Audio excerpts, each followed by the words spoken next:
Hi, everyone. Welcome back to another episode of Novelists Unwind. I'm so glad that you're with us today. I'm Johnnie Alexander, and I'm here with my special guest, one of my MOSAIC author friends, part of the MOSAIC collection of authors, Angela D. Meyer. And we're here to talk about Angela's writing journey and about her most recent book called This Side of Yesterday.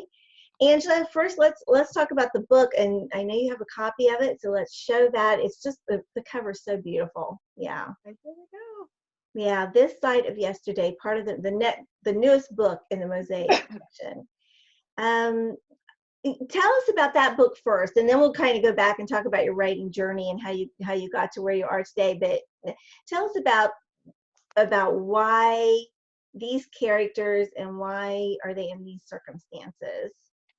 Well, this book has quite a journey because when I first started, I did it as kind of a break in between another project, and it started out as more of just a fun kind of a story, and the characters were just fun to write about.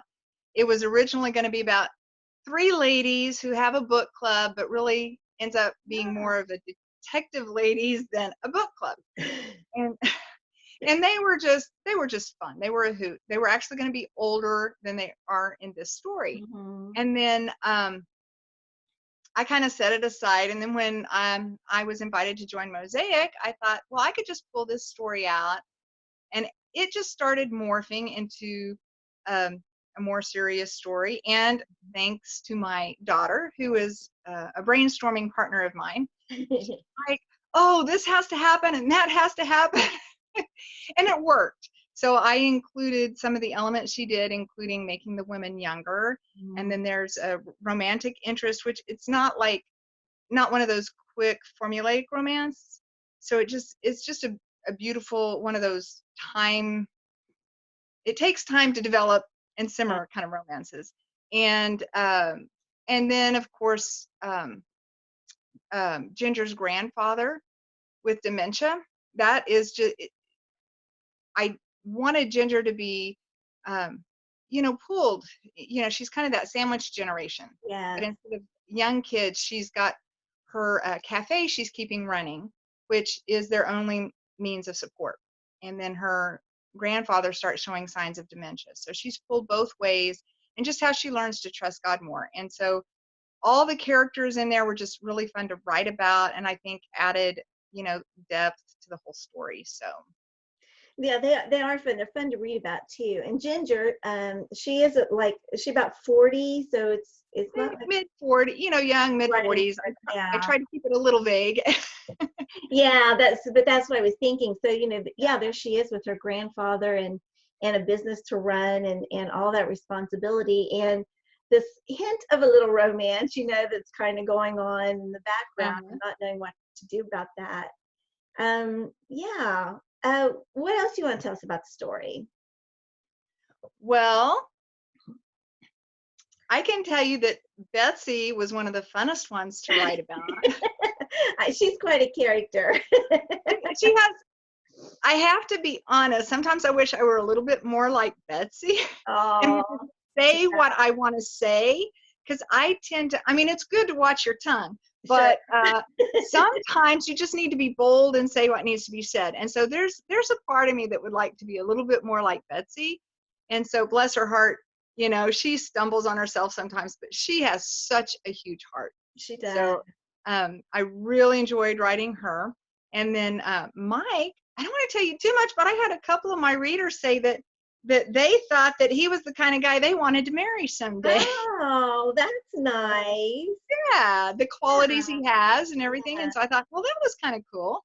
That is kind of cool. And tell us a little bit about Mike. So, because he's a minister in the story, but he's not the typical, suit, tie no minister. He's got a bit of a different background. He does. And if any of your audience has read picked up our Christmas anthology, I got a copy of it right here.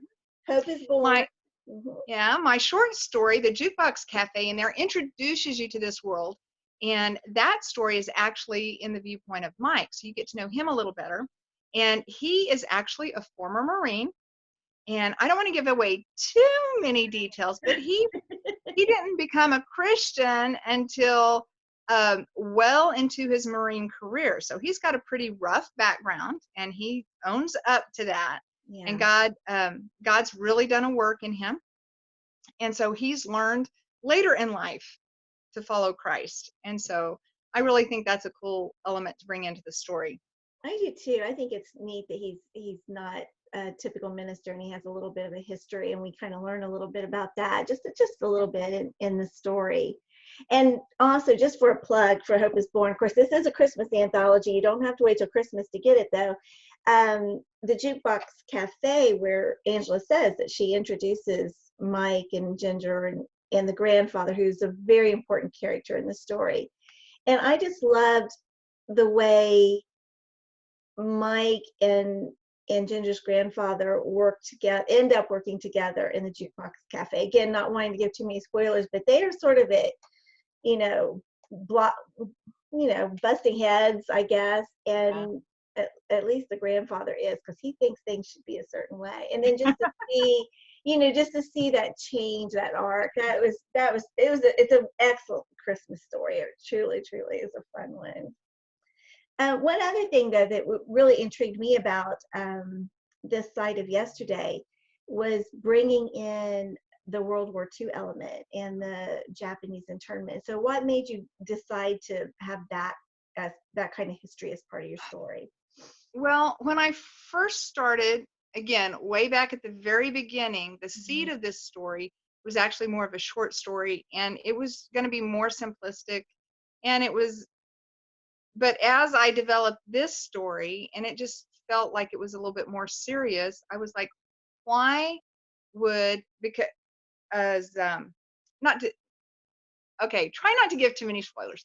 So, no, but we need to tell a little bit about what's going on. Right, so, right. Yeah. So his wife has been missing since Pearl Harbor. And I was like, well, why in the world would his wife go missing? What, and it still be within reason that he would hope she was still alive. Mm-hmm. And so, I thought, well, I think it was around that time I actually saw a video on YouTube. They pass these around all the time about a World War II vet reconnecting with somebody he fell in love with during the war from France. And I thought, oh, well, let's see, what kinds of things could happen. And so with the internment, it just seemed natural to me if she was whisked away, or he thought she was, that would be an element. He's like, well, I never found her, she might still be alive. We got disconnected. So I just felt like it just fit with the time frame of when they lost contact with each other. And it was probably more believable than saying like she was kidnapped, or Sure. her parents just, took advantage of him being gone, or she wanted to walk away. I didn't want that kind of a story. So. Oh, no, you definitely stayed away from any like cliches. That we might have come up with. But I think isn't that the fun of writing, that whole what if and what could be, and what would make someone do this or make someone do that. Just having to go through the decisions that have to be made every step of the way in the writing process of the story, right? It's like, right. And then to make sure it all fits all the way through the story. Exactly. It's not always easy. It's not easy at all. But that was a really good one, and I thought you handled that really well as far as why they weren't able to find each other, and the roadblocks that were kind of put up in there. Yeah. In the way of them coming together. It was really cool. Well, it was fun. To just explore all the different, relationships, and I find it really fun to find that perfect motivation for whatever it is you want to make your characters do, and to, make it realistic. And then also the idea that not every reader's gonna see that motivation as real, though. But in my first book that is no longer in print right now, I wrote a story that was there were some situations that were similar to something I had gone through. So I took some of my emotional reactions, which were very real, and put them in the story. And I had somebody just like, they trashed that part of the story, saying that is not how somebody would react, and yet it's how I react. Yeah. And so it is interesting to find that common motivation that the majority of people will make sense of. Right, right. Well, we can't, we just can't always, I don't know, reviewers are sometimes, they just have their own ideas about things. They We do. love reviewers, we really do. So I want to make that clear.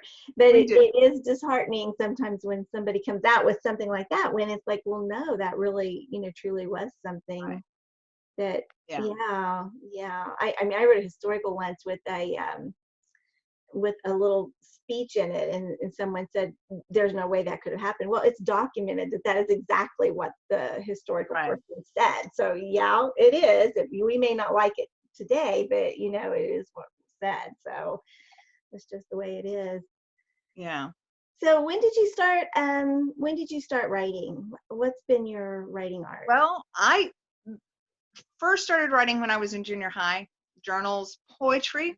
And then I started writing more inspirational pieces, thinking, oh, someday I'll get an article published. Okay, well, that never happened. And then I went on to writing children's stories. I just started Oh, getting these ideas. really? Yeah, I worked as a nanny and I taught Bible class. So I was around kids all the time. So I wrote a few children's stories. I actually submitted them at one time, but nothing ever came of that. And then That's a tough market. Children's, I mean, people think it's easy because they're short, but they're not. I mean, that is a tough market to break into. it is. And during a critique session one time, somebody in our group challenged me. She said, I want to see more details in your children's book. Of course, that is a children's book, especially a picture book. You don't need more details because there's going to be pictures. But I was just like, but that would make it a novel. I don't know if I can, keep up that many words. So I said, I'll give it a try. And so I did, and I turned it into a novella. And at one point, I did publish that on my website, but I never took it to a publisher. And then in 2011, I went to a writers conference and I talked to an editor of a small publishing house, and they were interested in seeing my first full-length novel.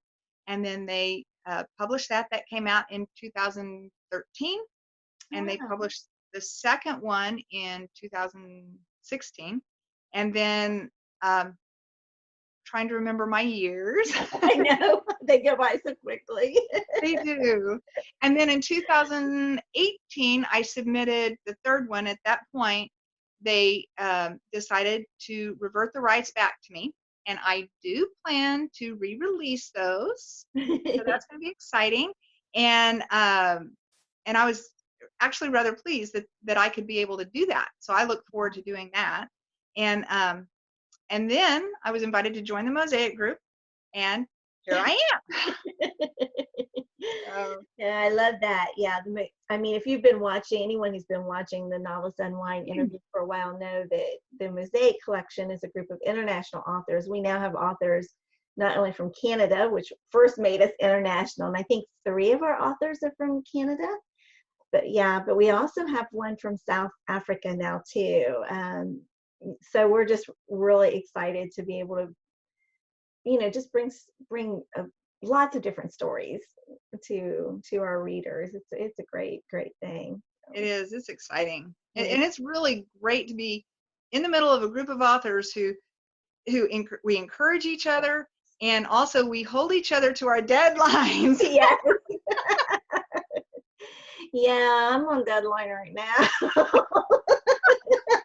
I'm kind of dying, but that's okay. A little bit of personal things. You've lived in Nebraska for what, almost 30 years now? No, Nebraska has been 15 years. Oh, okay. I got that wrong. And no, 16. We moved here in 2004. Yeah, so it would have been 16 15 years in Yeah. December, something like Yeah. that. And then before that, we were in Kansas City Okay. for 12 and a half years. So the Midwest. But my husband and I both grew up in the Midwest. So, but we didn't meet till we went to New England. Really? That's really cool. That's cool. Yeah. And and then once we decided we wanted to start a family, we moved back to the Midwest. So we'd be we kind of split the difference between his family and my family. And then a job change brought us here. And this has been a wonderful place to live. And we've homeschooled our kids, all except my son in 4th and part of 5th grade went to a Christian school. And then my daughter went to a Christian school in 9th and 10th grade. But other than that, we homeschooled them, and we've graduated them both. So. Oh, that's great. That is great. Yeah. Which part of Nebraska do you live in? We're in Omaha. You're in Omaha. Okay. I couldn't remember for sure. Yeah. Yeah. Really good city. We love it here. It's big enough to be city, but you can get anywhere in about 20 minutes, half an hour. So it's really good. We love it here. Oh, that's great. That's great. And I know you have a cat. Yes, Lucy. I should have thought and brought her with me. We do sometimes but have I don't know. pets making little appearances in the videos. Actually, our cat is kind of, you'll see some cats play with their image in the mirror, but our cat, she looks away. She won't look at it. So I doubt she would be very cooperative. She doesn't want to be on the camera, huh? I guess. What's next for you then? Are you writing something next for MOSAIC? Or are you writing something? I know you want to work on your relaunch too. Yeah. Well, loosely, everything. Nothing's in stone here. I'm actually right now working on my short story for the next MOSAIC Christmas anthology. Oh, okay. I decided I'm writing it early. That's probably, I don't even have that one on my schedule. So. I decided I'm just going to do that. And then the next thing I want to do, I've got a project that's been on my heart for a while. And I don't know if it'll be MOSAIC or on my own or what, but it's actually going to be a suspense novel. And my family keeps telling me I've got to write a suspense. So I'm going to give it a try.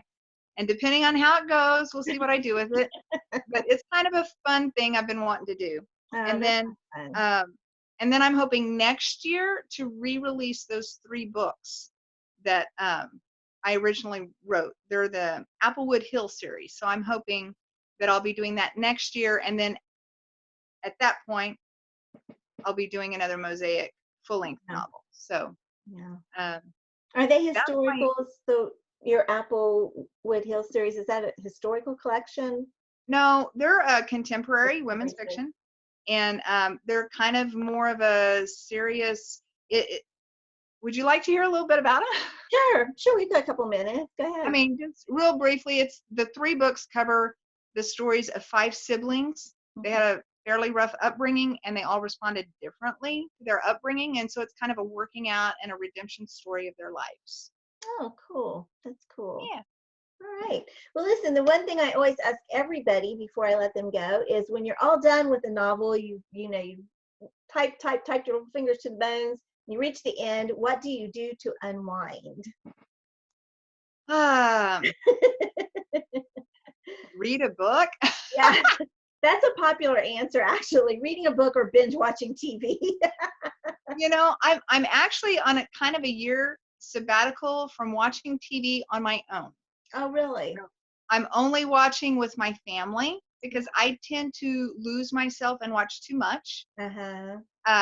But yeah, I do enjoy watching a good movie or show or reading a book. It's kind of fun just to sit back and read somebody else's work for a little bit. So I would say that's probably my top thing. So, and spending time with family and friends. Oh, yes, absolutely. Well, show us your book one more time. I love the title. I love the cover. This Side of Yesterday with Angela Meyer, by Angela Meyer. Wonderful story about a young woman, middle 40s woman. So she's got some life experience dealing with her grandfather's dementia, his search for his long lost wife. romance and keeping her Jukebox Cafe afloat. She's a busy woman. And she's busy. She's on every church committee and having to learn to say no. Yes, And a lot of us can relate to that. absolutely. Angela, thank you so much. I really appreciate you being here. Well, thank you, Johnnie, for having me. No, it was fun. Thank you. And everybody stay safe. Take care and read lots of books. See you next time on Novelists Unwind. Bye-bye.